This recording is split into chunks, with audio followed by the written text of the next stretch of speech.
जैन राहत की। और एक बार फिर हम डिस्कस करेंगे जो लेटेस्ट न्यूज़ है उसके बारे में। और इसी कड़ी में केरल की बात करना बहुत ज़रूरी है, क्योंकि केरल में पहली बार ऐसा हुआ है कि बीजेपी का मेयर चुना गया है। त्रिवेंद्रम से बीजेपी का मेयर चुना गया और सबको पता है कि त्रिवेंद्रम में एमपी कौन है। एमपी है शशि थरूर। और सब मान रहे हैं कि कहीं ना कहीं एक बड़ा खेला हुआ है और कहीं ना कहीं शशि थरूर का इसमें सहयोग रहा है।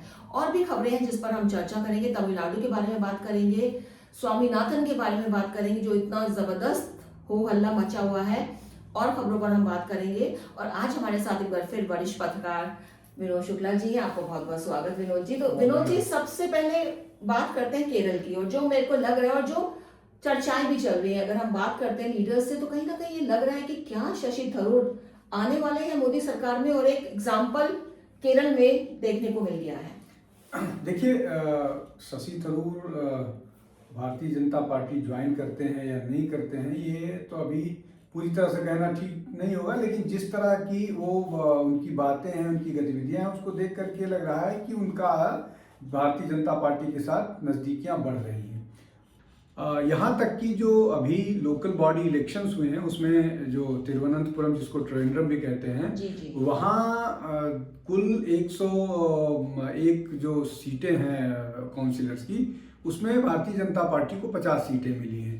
इसका मतलब ये कि उनका मेयर होगा। अगर उनका मेयर होता है तो, अगर नहीं उन्हीं का मेयर होगा, तो केरल में ये पहली बार ऐसा होगा कि किसी काउंसिल में भारतीय जनता पार्टी का कोई बड़ा रोल होगा, बड़ी भूमिका होगी, और मेयर की भूमिका बड़ी भूमिका होती है। तो इसमें कहा यह जा रहा है कि इस पूरे बदलाव में शशि थरूर की भूमिका भी है। उसके अलावा वहाँ की लोकल पॉलिटिक्स है। लोकल पॉलिटिक्स में जिस तरह से बातें हो रही हैं, बहुत सारी चीज़ें निकल करके आ रही हैं। अब इसमें केवल ऐसा नहीं है कि केवल त्रिवेंद्रम में ही भारतीय जनता पार्टी ने परफॉर्म किया है बढ़िया। 2-3 और बड़े शहर हैं जहाँ पर भारतीय जनता पार्टी या तो सेकंड रही है या कुछ बहुत अच्छा कर पाई है। तो लेकिन चूंकि त्रिवेंद्रम में क्लियर कट मेजॉरिटी है, इसलिए त्रिवेंद्रम की चर्चा हो रही है। तो कुल मिलाकर के ऐसा लग रहा है, ऐसा देखने में निकल करके आ रहा है। प्लस जो कांग्रेस है वहां पर वो कमजोर मजबूत होती हुई दिख रही है, लेफ्ट कमजोर हुआ है। तो ये कुल मिलाकर के पहले दोनों में आपस में बंटवारा हो जाता था, लेकिन एक बार थर्ड प्लेयर के रूप में जो बीजेपी का इमरजेंस है वो न्यूज बना। एक क्वेश्चन यहीं से आ रहा है केरल में, क्योंकि पहली बार ऐसा हुआ था जब लोकसभा के इलेक्शन हुए थे कि एक एमपी चुनकर आए थे केरल से। पहली बार ये भी कह रहे थे, पहली बार हुआ है। जब हम बात करते हैं साउथ की, तो विनोद जी, लोगों को लगता है कि सीट नहीं मिली है। केरल में चलिए सीट मिली, लेकिन तमिलनाडु की बात करें तो तमिलनाडु से बहुत ज्यादा अपेक्षाएं थी हमारी कि कुछ बहुत अच्छा करके लाएंगे। जिस तरह से अन्नामलाई बहुत ही एग्रेसिव वे में आगे चल रहे थे, लेकिन वहां पे सीट नहीं मिली। फिर भी उसको हमारा जो वोट शेयर जो देखा गया, जो बीजेपी का वोट शेयर देखा गया, वो काफी बड़ा। तो ये स्टेप होता है, क्योंकि जनरली जो पॉलिटिशियंस हैं जो इस तरह के तर्क देते हैं कि सीट नहीं मिली तो कोई बात नहीं, अगर आप वोट परसेंटेज देखें तो वो बड़ा है। और ऊपर से उसके ऊपर जो ये नया मुद्दा सामने आ गया है, स्वामीनाथन का सामने आ गया, और इससे लग रहा है कि हिंदू लॉबी जो है वहां पे एकजुट हुई है, और जो आने वाला इलेक्शन है उसमें फायदा होगा बीजेपी को। देखिए, केरल और तमिलनाडु लगभग एक जैसी पॉलिटिक्स होती है, लेकिन डेमोग्राफी का बड़ा अंतर है। जैसे केरल में अगर डेमोग्राफी के दृष्टि से देखें तो हिंदू जो है लगभग 55% के आसपास है, मुस्लिम 24% के आसपास है, 18% के आसपास, मतलब उसमें डेसिमल का भी है, लेकिन वो डेसिमल से मतलब मोटा मोटी इतना परसेंट है। तो वहां पर कई के बार ये लगता है कि भारतीय जनता पार्टी को चुनाव में जीतने के लिए और सपोर्ट चाहिए होगा, और इसीलिए वहां पर वो Bharatiya Janata party Christian politics, Christians को भी जोड़ने का काम करती है। तमिलनाडु में उल्टा मामला है। तमिलनाडु में लगभग 88% हिंदू हैं। ये अलग बात है कि वहां पर जाति के नाम पर डिवीजन है। आरोप ये लगता है कि नॉर्थ के लोग ही जाति के नाम पर डिवाइड है, यूपी बिहार पर सबसे ज्यादा लगता है कि यहाँ पर जाति की राजनीति होती है, लेकिन यहाँ से ज्यादा जाति जो है वो तमिलनाडु में है। बावजूद इसके कि वहाँ 88% हिंदू हैं, वहां पर हिंदू के नाम पर राजनीति नहीं होती है। और ये जो पॉलिटिक्स डीएमके वाली होती है, anti north Indian, anti Aryan, इस तरह की एक राजनीति वहां की जाती है। अब ये जो मामला है जस्टिस जी.आर. स्वामीनाथन वाला, जिनके खिलाफ अपीजमेंट, जिनके खिलाफ इम्पीचमेंट का मोशन दिया गया है दिया। लोकसभा में। अब इन्होंने वहां पर एक मंदिर है, वहां पर दीपक जलाने के लिए डिसीजन लिया था, ये सबको मालूम है। तो अब इसको लेकर के राजनीति हो रही है, इसको लेकर के डीएमके विरोध कर रहा है, सुप्रीम कोर्ट आया है, हाई कोर्ट गया। लेकिन दूसरी तरफ वो एक हज हाउस के उद्घाटन में पहुंच जाते हैं। आज की हाँ, कुछ तो हज हाउस के उद्घाटन में मुख्यमंत्री पहुंच जाते हैं। मुख्यमंत्री का बेटा हिंदू सनातन के सर्वनाश की बात करता है, इरेडिकेशन की बात करता है, मलेरिया डेंगू से जुड़ता है। तो ये एक तरह का है। दूसरी तरफ वहां पर बीजेपी जो पिछले चुनाव में, ये मत कहिए जो अभी गया उसमें नहीं, लोकसभा का, उसके पहले के चुनाव में 3% 2.5% वोट पाती थी। ऐसा नहीं है कि बीजेपी वहां से कभी जीती नहीं, बीजेपी वहां मैक्सिमम 4-5 सीटें जीत चुकी है लोकसभा की, लेकिन अलायंस के साथ। तो अकेले लड़के 3% वाला वोट वो बढ़ करके 12% हुआ।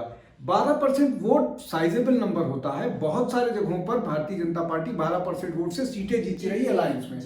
तो एक बार फिर अमित शाह ने वहां अलायंस किया है। अब और अगर ये 12% वोट बढ़ाने में ये कामयाब हो जाते हैं, और जिस तरह से वहां हिंदू जागृत होता दिख रहा है, कास्ट बैरियर वहां टूट रहा है, वो एक नई राजनीति वहां दिख रही है और ऐसा दिख रहा है। और अगर इसी तरह की गतिविधियों में कांग्रेस, चूंकि वहां अलायंस पार्टनर है, डीएमके के साथ इन्वॉल्व रहती है, तो कहीं ऐसा न हो कि तमिलनाडु भी जो विपक्ष तथा कथित है उसके हाथ से निकल जाए। तो आपको लगता है जो सारा सिनेरियो चल रहा है, चाहे वो केरल में इतना अच्छा न्यूज बीजेपी को मिली है, तमिलनाडु में जो चल रहा है माहौल और वहां पे हिंदू एकजुट हो रहे हैं, और अब हम कर्नाटक की भी बात कर लें हाथ के हाथ, कर्नाटक में भी जो मूवमेंट चल रहा है सारा, वो भी कहीं ना कहीं हिंदू को एकजुट कर रहा है। जिस तरह से पिछले दिनों जो रिजर्वेशन के, मुस्लिम समुदाय को रिजर्वेशन के बात को लेकर इतना होहल्ला हुआ, तो वहां भी, और जिस तरह से जो टसल सामने आ रही है सिद्धारमैया वर्सेस डी शिव कुमार की, तो आपको लगता है पूरे साउथ में कुछ ना कुछ है, ये पैठ जो है बीजेपी की लगातार बढ़ रही है, और इसके पीछे रीजंस कहीं हैं। देखिए, आपने चूंकि पूरे साउथ की बात की, तो एक एक बात कर लेते हैं। तमिलनाडु और केरल को हमने एक्सप्लेन कर दिया। कर्नाटक में जो हिंदू मतदाता है या आरएसएस है, वो बहुत मजबूत है।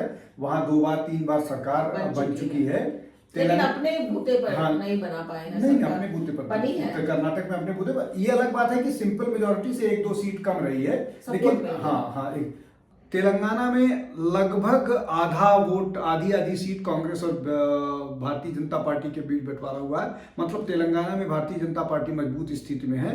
आंध्र प्रदेश में अलायंस के साथ सरकार में है, और आंध्र प्रदेश में जिस तरह से वहाँ के उप मुख्यमंत्री लगातार हिंदुत्व की बात कर रहे हैं, तो साउथ का जो पूरा पूरा इलाका है, वहाँ पर हिंदुत्व की राजनीति बहुत जोरों से हो रही है, और उसको लोग एक्सेप्ट कर रहे हैं इन 4 प्रदेशों में। उड़ीसा में बीजेपी की ऑलरेडी सरकार हो गई, हालांकि उड़ीसा को साउथ नहीं ईस्ट में ज्यादा माना जाता है। तो अगर इस तरह की पूरी आप राजनीति देखें, तो वहां पर हिंदुत्व का जो है वो बढ़ोतरी हो रही है। हाँ, और आने वाले टाइम में आपको लगता है कि पॉजिटिव रिजल्ट्स बीजेपी के फेवर में आ सकते हैं वापस?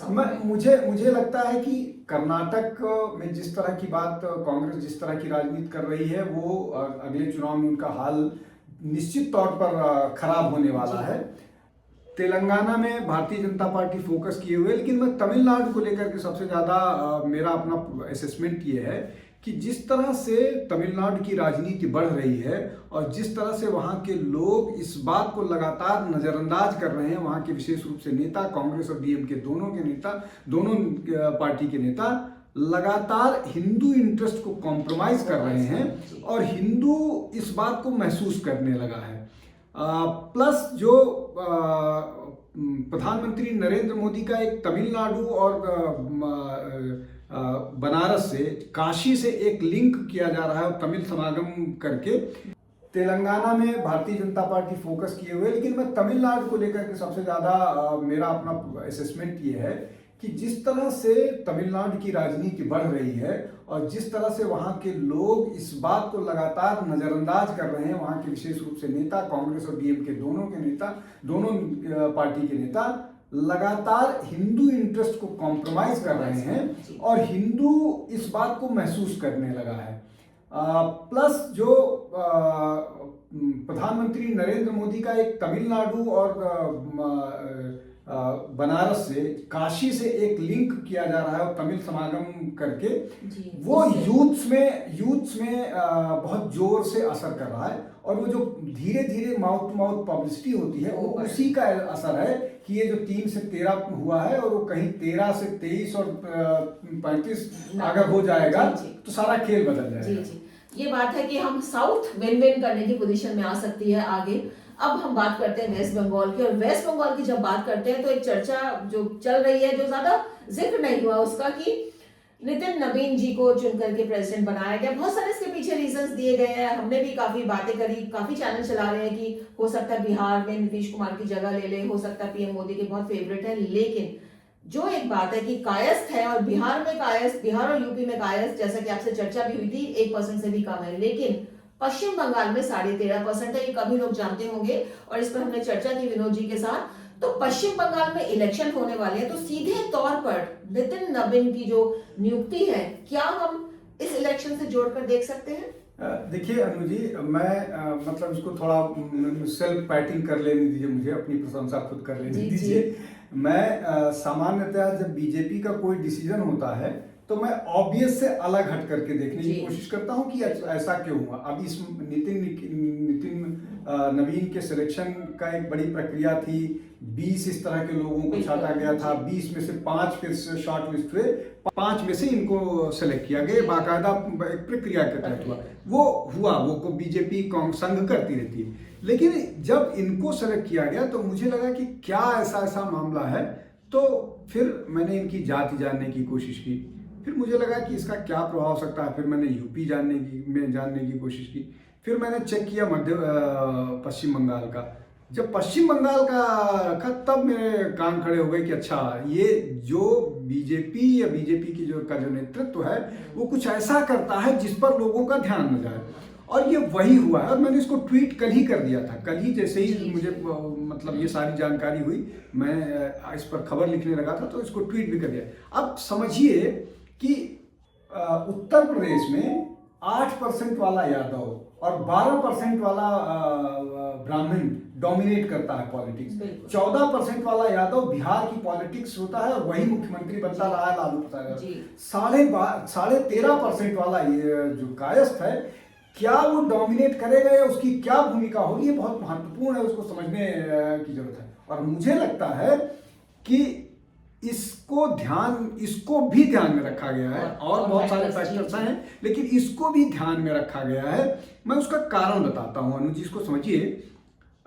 ममता बनर्जी हमेशा घूम फिर करके उनका जो बंगला आइडेंटिटी है, बंगाली आइडेंटिटी, उस पर घूम करके आती हैं और वो इमोशनल कार्ड खेलती हैं। अब क्योंकि वहां चुनाव जीतना है तो बीजेपी को कोई न कोई ऐसा रास्ता निकालना होगा कि उनके जो इमोशनल कार्ड है पश्चिम बंगाल के लोगों को जिस तरह से वो उसका कोई काउंटर खोजना होगा। मुझे लगता है कि ये यंग, और चूंकि ममता बनर्जी खुद 70 से ऊपर की, तो उनको कुछ इस तरह का वो करना होगा। एक और आप सुनिए, इनका सरनेम सिन्हा है। सिन्हा पश्चिम बंगाल में भी सरनेम होता है, यूपी बिहार पश्चिम बंगाल में। तो कुल मिला करके कहने के लिए ये बहुत ऐसा लगेगा कि नहीं, इसका कोई प्रभाव नहीं होगा, लेकिन इस तरह की चीजें मैटर करती हैं, लोग आइडेंटिफाई करते हैं। और वो रीजन एक है, पश्चिम बंगाल का, बिहार का, और तो वो और इसका प्रभाव जो है वो पूरे ईस्टर्न उसमें पड़ेगा, मतलब नॉर्थ ईस्ट में भी जाएगा। तो कुल मिलाकर के ईस्ट को रिप्रेजेंट कर रहे हैं। तो ये एक सोचा समझा प्लान है। तो बहुत अच्छी यहाँ पे आपने जानकारी, जैसे आपने बताया कि 20 नेता का चुनाव हुआ, उसके बाद 5 नेता का चुनाव हुआ, और उसके बाद एक नितिन नवीन का नाम आया। और विनोद जी ने बहुत अच्छा इसको एक्सप्लेन भी किया कि टारगेट जो है बहुत जबरदस्त टारगेट है पश्चिम बंगाल के, क्योंकि इलेक्शन अगले साल होने वाले हैं। तो टारगेट फिक्स करके नितिन नवीन का चुनाव हुआ है, और फैक्टर्स इसमें शामिल थे, लेकिन ये फैक्टर बहुत इंपॉर्टेंट रोल प्ले करेगा। विनोद जी, आप हमारे स्टूडियो में आए, हमसे बात करिए, आपका बहुत बहुत शुक्रिया। तो दोस्तों उम्मीद है हमारा ये प्रोग्राम आपको पसंद आया होगा, और जैसा कि मैं आपको लगातार कहती हूँ, और अब ये प्रोग्राम हमने शुरू किया है, आप हमें जरूर कमेंट बॉक्स में कमेंट लिखिए आपको ये प्रोग्राम कैसा लग रहा है और आप इसमें क्या क्या देखना चाहते हैं, आप ये भी हमें लिख कर दीजिए। देखते रहिए, बने रहिए हमारे साथ आई ऑफ ट्रुथ के साथ।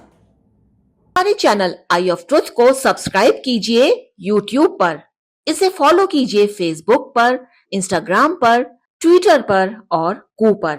हमारे चैनल के बारे में फीडबैक देने के लिए हमें मेल कीजिए ioftruth.6@gmail.com पर।